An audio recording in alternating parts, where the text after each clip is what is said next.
বেগুনকোদর গ্রামে এক মা হনুমান তার ৩টি সন্তান নিয়ে বসবাস করত। অভাবে খিদের জ্বালায় প্রতিদিন খাবার তাদের জুটত না। একদিন প্রচণ্ড কালবৈশাখী ঝড় হওয়ায় ওরে, এই ঝড়ে কিভাবে খাবার আনতে যাই বলতো তোদের জন্য? কিন্তু মা, আমাদের যে ভীষণ খিদে পেয়েছে। হ্যাঁ মা, তুমি যেভাবেই হোক কলা নিয়ে এসো। ওরে ওরে থাম, আনছি বাবা। তবে শোন, আমি যাওয়ার পর আমি ছাড়া অন্য কেউ আসলে দরজা তোরা খুলবি না। কেন মা? এই বনে এক ডাইনি রয়েছে, অনেক দিন ধরে তোদেরকে খেতে চায়। সাবধান, আমি কিন্তু থাকছি না। ঠিক আছে মা। এরপর ঝড় বৃষ্টির মাথায় মা হনুমান ছাতা নিয়ে খাবারের সন্ধানে চলে যায়।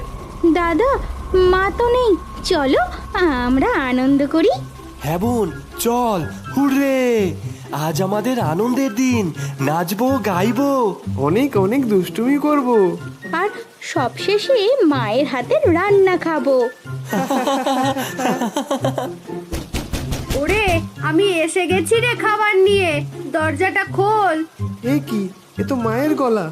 এত তাড়াতাড়ি চলে আসলো মা? উফ, দাদা দরজাটা আগে খোলো। এরপর তারা দরজা খুলে দেওয়ায় মা হনুমান কলা হাতে ঘরের মধ্যে প্রবেশ করে। মা, কত খাবার এনেছো? খাবার? হ্যাঁ, খাবার। তোরাই আমার খাবার, তোদেরকে এইবার খাবো আমি। ওরে বাবা, এ তো আমাদের মা না, এ তো ডাইনি। অনেক দিন ধরে তককে তককে ছিলাম, আজ তোদের সব কটাকে আমার পেটে পুরবো। এরপর বাচ্চারা ভয়ে লুকানোর জন্য পালাতে থাকে। একজন রান্নাঘরে থাকা ড্রামের মধ্যে লুকায়, আর একজন দেওয়ালে ঝুলতে থাকা ঝুড়িয়ের আড়ালে ঢুকে পড়ে, আর একজন আলুর বস্তার মধ্যে ঢুকে পড়ে। কিন্তু ডাইনি তখনও জোরে জোরে হাসতে থাকে। কোথায় লুকাবি রে? আয়, একেবারে আমার পেটে লুকাবি তোরা। এরপর ডাইনি বাচ্চাগুলোকে একে একে খোঁজে, আর সব কটাকে গলা ধরে একসাথে মুখ বড় করে গিলে খেয়ে নেয়। যা, এবার পেটে গিয়ে থাক, যখন আমার মনে হবে তখন হজম করে নেব। সেই রাতে ডাইনি বাচ্চাগুলোকে গিলে সেখান থেকে উড়ে চলে যায়। পরের দিন সকাল হয়।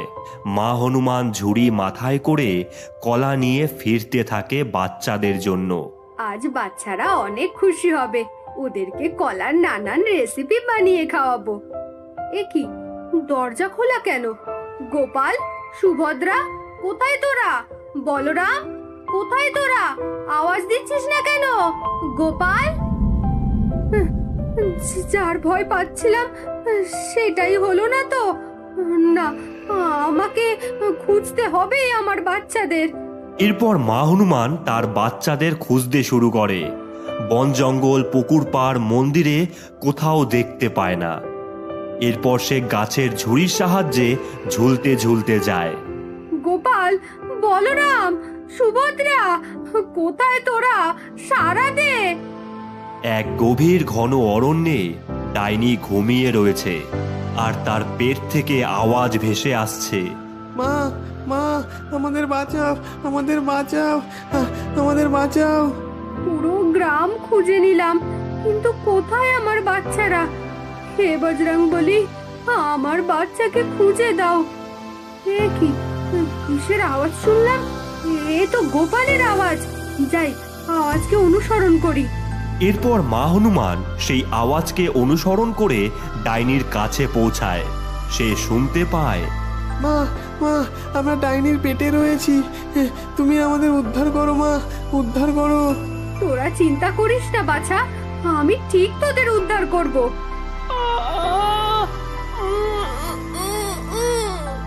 এই ডাইনি মনে হয় জেগে যাবে, তবে একে আমি ছাড়বো না। কিন্তু এখন আমায় যেতে হবে। ক্রোধে রাগ চেপে রেখে মা হনুমান সেখান থেকে চলে যায়। আর এদিকে ডাইনি ঘুম থেকে ওঠে। উফ, জব্বর ঘুমটা হলো। তবে শয়তান বাচ্চাগুলো খুব জ্বালাচ্ছে। আজ রাতেই ওদের হজম করব। কি ডাইনি দিদি, একাই খাচ্ছ? একাই হজম করছো? আমরা কি খাবো না আমরা? উফ, চলে আসলো ভিখারির মতন খাবার চাইতে। খেয়ে হজম হলো না এখনো। দেখ ডাইনি, আমাদের খাবারের একটা ব্যবস্থা কর। আরে আরে আরে, রাখছো কেন? সব ব্যবস্থা আছে। কি ব্যবস্থা? ওদের বাচ্চাগুলোকে আমি গিলেছি। ওদের মাটা বেশ বড় সড়ো। ওটাকে ধরলেই তোমাদের সবার হয়ে যাবে। বাহ বাহ, খুব ভালো। এই তবে কিভাবে ধরবি? কলা গাছ সেজে কলা বাগানে বসে থাকবো। যেই ওদের মা আসবে অমনি ঘাটটা মোটকে মেরে দেব। বাহ বাহ, ডাইনি, বাহ। কথা মতন ডাইনি উড়ে গিয়ে কলা বাগানে কলা গাছ সেজে বসে পড়ে।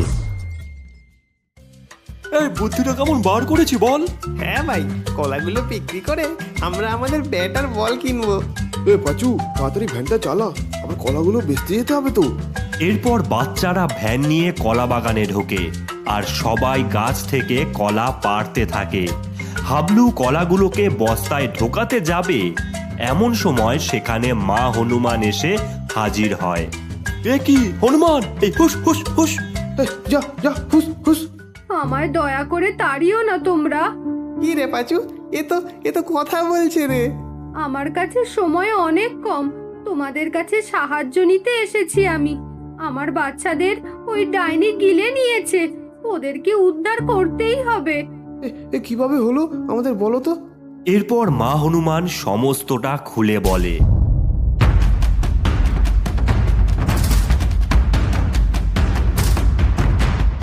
আমরা তোমাকে সাহায্য করব, তবে তার আগে তুমি তো হনুমান, তুমি আমাদের কলা পাড়তে একটু সাহায্য করো।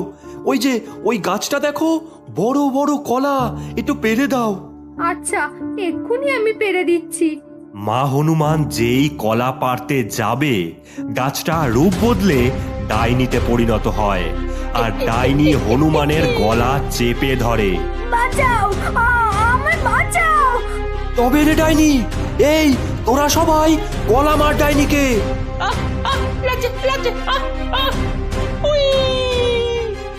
তুমি ঠিক আছে তো হনুমান? তোমাদের অনেক ধন্যবাদ আমায় বাঁচানোর জন্য। আমার মাথায় একটা বুদ্ধি আছে, তোমার বাচ্চাদের উদ্ধার করার জন্য। কি বুদ্ধি? আজ রাতেই হবে কাণ্ড। আর কিছুক্ষণ পরেই আমি তোদের সবাইকে হজম করব। আগে তোরা, তারপর তোদের মাকে। হঠাৎই ডাইনির সামনে তিনটে হনুমান এসে হাজির হয়। এ কি, আরো বাচ্চা হনুমান? বাহ বাহ, আবারও খাবো তোদের। কোথায় ছিলি বাছা? আসো দেখি আমার পেটে। এরপর ডাইনি ঝড়ের বেগে তিনটে হনুমানকে হাতে ধরে নিয়ে যেই মুখে পুড়তে যাবে, এ পাচু, চোখে লঙ্কার গুঁড়োটা মার, চোখে লঙ্কার গুঁড়োটা মার। এই নে ডাইনি। উড়ি বাবারে, চলে গেল আমার চোখ জ্বলে গেল। উড়ি বাবা। ওরে, আমরা হনুমান না রে ডাইনি।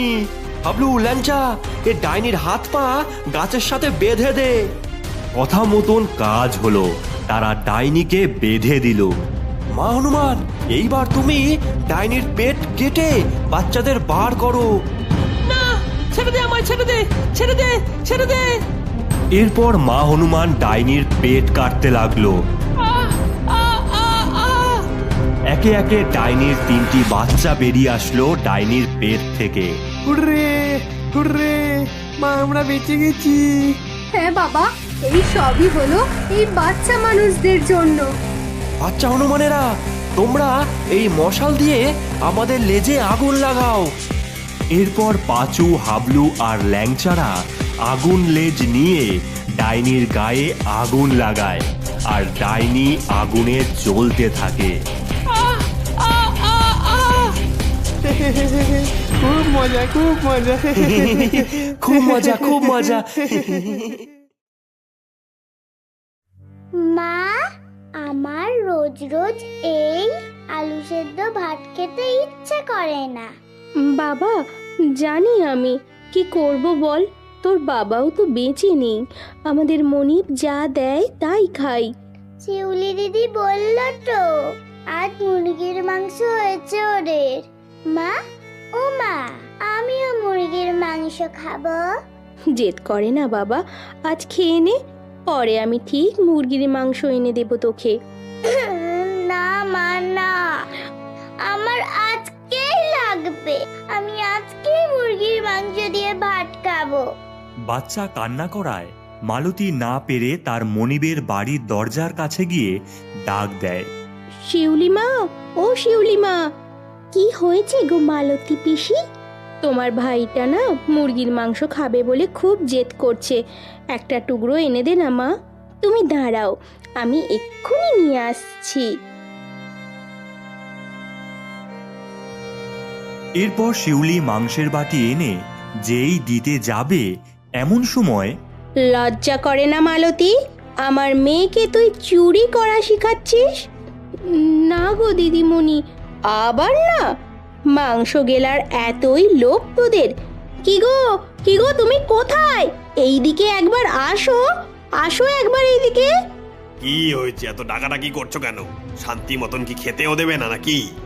রাখো তোমার খাওয়া, তোমার মেয়েকে চুরি করা শেখাচ্ছে মালতী। কি, তোর এত বড় সাহস? তুই জমিদারের মেয়েকে চুরি বিদ্যা দিস? বিশ্বাস করো বাবু, না। আজ আজ তোর একদিন কি আমার একদিন। এরপর সুজন ও বিশাখা মিলে লাঠি দিয়ে মালতী ও তার ছেলেকে মারতে থাকে। মারতে মারতে হঠাৎ মাথায় লেগে যাওয়ায় মা ও ছেলে দুজনেই মারা যায়। এ কি গো গিন্নি, মরে গেল যে? ভালোই হলো, আপদ বিদেয় হয়েছে। এই জগাই আর মাদাই, এইদিকে আয় তোরা। আগে গিন্নিমা। এই লাশ দুটো বাড়ির পিছনের বাঁশ বাগানে পুঁতে দে, আর একটা রান্নার লোক খুঁজে নিয়ে আয়। যা, বিদায় হ। সুজন হলো এই বিলাসপুর গ্রামের জমিদার। তার একটাই ব্যবসা, আশেপাশে গ্রামের সমস্ত মুরগির দোকানে মুরগি পৌঁছানো। তাই স্বভাবতই বাড়িতে মুরগির খামার ছিল বেশ কিছু। একদিন তাদের কর্মচারী, ওই মাদাই রে, এই তাড়াতাড়ি সাইকেলটা চালা রে, এই মুরগিগুলো আজ পৌঁছাতেই যে হবে।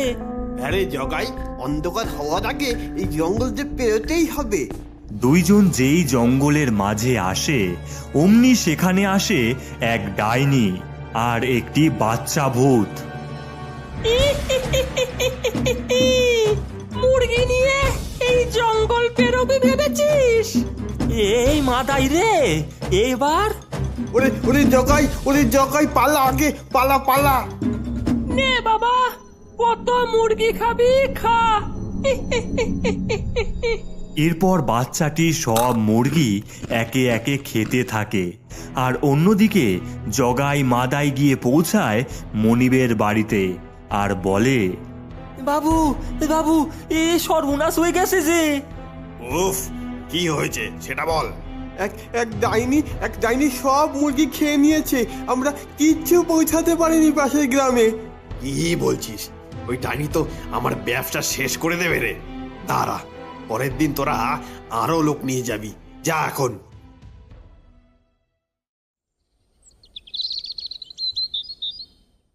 এই শোনো, আমি বাপের বাড়ি যাচ্ছি শিউলিকে নিয়ে, কয়েকদিন থেকে তারপরে ফিরবো। আচ্ছা, যাও গিন্নি। বাবা, শান্তিতে কয়েকটা দিন কাটাবো। গ্রামে তখন সন্ধ্যা নেমেছে। সুজন সোফায় বসে আছে। এমন সময়, কি গো, এই দেখো আমরা এসে গেছি। এসে গেছি মানে? আজই তো গেলে। মানে মানে কি বলতে চাইছো? এসে ভুল করেছি? আরে গিন্নি, না না, আমি তো মজা করছিলাম। তুমি যাও, ঘরে যাও। এরপর বিশাখা ঘরে গেলে সেই সময় গদাই মাদাই ও আরো দুজন কর্মচারী ছুটে আসে আর বলে, বাবু বাবু আজও সর্বনাশ হয়ে গেছি। ওই ডাইনি। ওই ডাইনি কি করেছে সেটা বল। আজকে আমরা 4 জন আছি, ওই ডাইনি কিচ্ছু করতে পারবে না। আজকে পাশের গ্রামে মুরগি পৌঁছে আসবই। এই কথা বলতেই ওই ডাইনি হাজির হয় সামনে। মুরগি নিয়ে যাচ্ছিস কোথায় রে? এই ডাইনি, তুই কিছুই করতে পারবি না বুঝলি। আজ আমরা 4 জন। তবে রে, এই দেখ। এই কথা বলতেই কতগুলো কঙ্কাল সেখানে হাজির হয়, আর এই দেখে সকলে ভয়ে দৌড়াতে থাকে। আমার ব্যবসাটা শেষ করেই ছাড়বে ওই ডাইনি। যা এখন, তোরা ঘরে যা।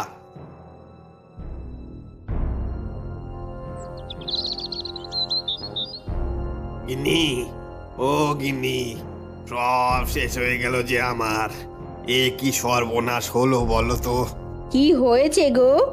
খামারে যে আর একটাও মুরগি বেঁচে নেই, সব খেয়ে নিয়েছে ওই ডাইনি। এখন আমি কি করব? কি বলছো কি তুমি? ডাইনি? বাবা, আমি বলি কি তুমি ওই ডাইনিকে বন্ধু করে নাও। ওকে কিছু মুরগি খেতে দিও, আর কিছু মুরগি বিক্রি করলে তাহলেই হবে। এই, আমি ওই ডাইনির সাথে বন্ধুত্ব পাতাবো? আমার মুরগিওকে গেলাবো? বেঁচে থাকতে তা তো হবে না।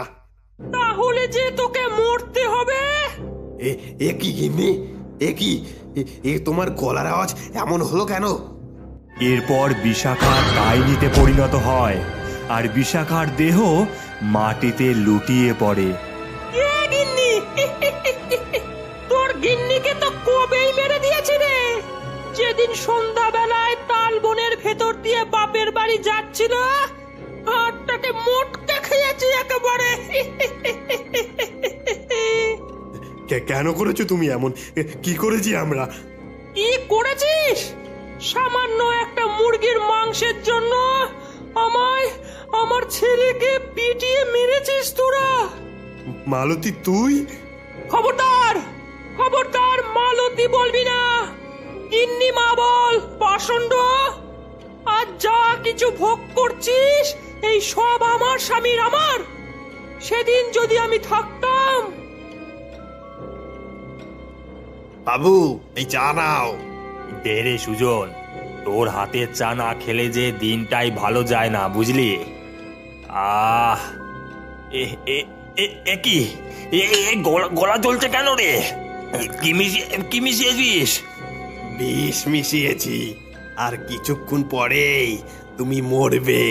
তারপর এই বাড়ি, এই খামার সব হবে আমার। গিন্নি, কাজ হয়ে গেছে।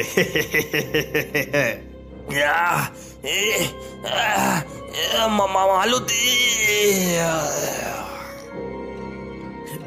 আমার ভুল হয়ে গেছে গিন্নিমা, আমার ভুল হয়ে গেছে। ক্ষমা ক্ষমা ক্ষমা। কোনো ক্ষমা নেই। তোর মতন পিশাচকে মরতেই হবে।